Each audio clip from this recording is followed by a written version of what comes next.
Hello mga kaibigan, welcome muli sa Kuya Dan's Kitchen. Today, ako po ay gagawa ng butterfly chicken. At ito po ang aking gagamitin, chicken drumstick. Halip po kayo, samahan niyo ako sa paggawa nito. Magbibigay lamang po ako ng tip para simple lang at madali nating mahiwa na po. Ganito po, hawakan po natin dito, yan, ganyan po. And then itong gitna ng ating kutsilyo, yun po ang panghihiwa natin. Huwag po yung dulo. Ayan, okay, tapos ganun po natin. Yun, dali na. And then, yan, ibukan na po natin. Okay? I hope po na nakuha po ninyo yan. So ito na yung ating chicken drumstick. Ayan po ang kanyang kinalabasan. At meron tayong 10 piraso. Okay. So mamaya po, paliliparin na natin yan sa kawali. Joke lamang. So maglalagay po ako ng 1/4 cup soy sauce, 1/8 cup oyster sauce, 1/8 cup miso lime ginger. Ito po siya. Ayan o. Okay. 1/8 cup ketchup, any brand, mustard, tatantyahin ko na lamang po at least 2 tablespoon. 1, 2. Okay. 1 teaspoon chicken powder. And then lalagyan ko ng poultry seasoning.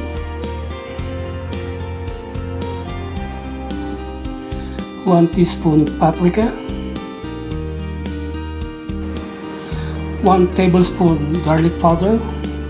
Damihan natin yung garlic powder para mabango. 1 teaspoon onion powder. Last po, I think ito po yung pinaka-importante sa lahat na po. Cayenne powder. Yan. Para may sipa po. Okay. So now po ay incorporate po natin lahat. Mix well. Mga kaibigan, super bango po ang aking naamoy dito. I-coat na po natin itong ating butterfly chicken. Ano? Yan. Wow. Kita niyo po, talaga pong pasok na pasok po yung ating mga ingredients sa kaloob-looban ng meat na po. So yan po mga kaibigan, well coated na siya na po. Now, set aside muna natin siya ng mga 30 minutes para lalo pang sumipsip yung ating mga ingredients. So 30 minutes is over. Meron po akong foil dito. Babalutin po natin siya ng foil. Now, lalagyan ko siya ng patatas. Ayan. And then carrots. Alternate po, no? Patatas, carrots. So, ganyan po ang ganyang arrangement, ano? Now, ipapaibabaw ko itong ating butterfly chicken, ano? Ayan, ganyan. Okay. So, yan na yung kinalabasan, mga kaibigan, ano? And then, meron pa rin akong onion, ayan ho. So ilalagay ko rito yung ating sibuyas. And then imimix ko siya. Sayang po yung ating sauce, ano po, yung ating marinade, sayang. So ang gagawin ko po, ipapaibabaw ko naman ito. Yan, ganyan, no? So now, i-close na po natin ito. Walang foil sa gitna. Yan.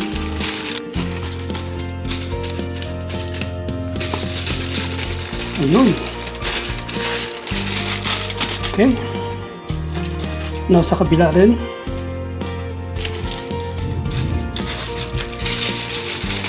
Ayan.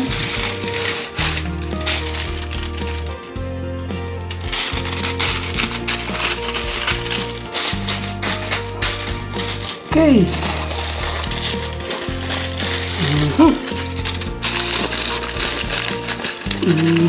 Ayos! Galing! So now, ito na yung pan po natin, ano? Dito ko siya i-bake. Okay? Sa low heat, medium heat lamang. Yung purpose po nung nilagay natin sa ilalim na patatas saka carrots, sasaluhin po yun yung init. Nang sa ganon, hindi po didikit yung ating pong butter fried chicken sa foil. Now, tatakpan ko para kulob, maluto yung loob. So, ganyan po. Ibibake ko siya dito sa pan ng 30 to 40 minutes. Okay, mga kaibigan. 30 minutes lang po tayo, no? So, it's done. Check po natin. Buksan po natin, ano?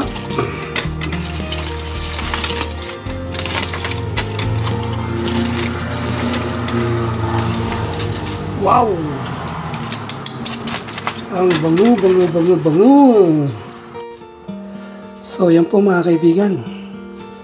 Yan na po ang finished product ng ating pong butterflied chicken bacon na po. So, very juicy po siya. See the juice?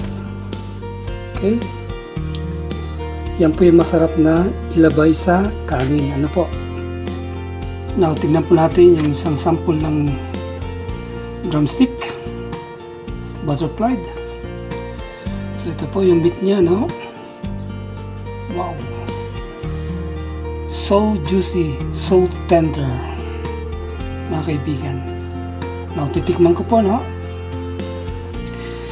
Mga kaibigan, honestly po, super sarap po siya. Approve na approve po. Okay? Tingnan po natin yung onion niya, mga kaibigan.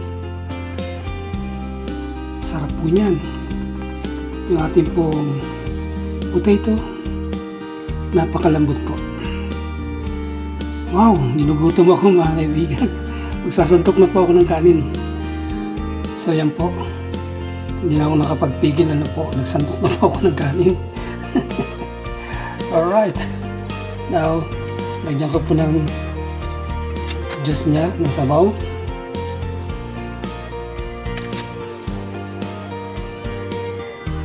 So, ito na po mga kaibigan. Nakapagsantok na ako na po.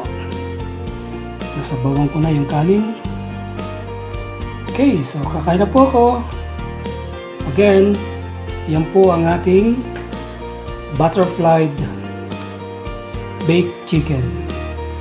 Maraming salamat po sa inyong pagsama sa akin, sa inyong panonood.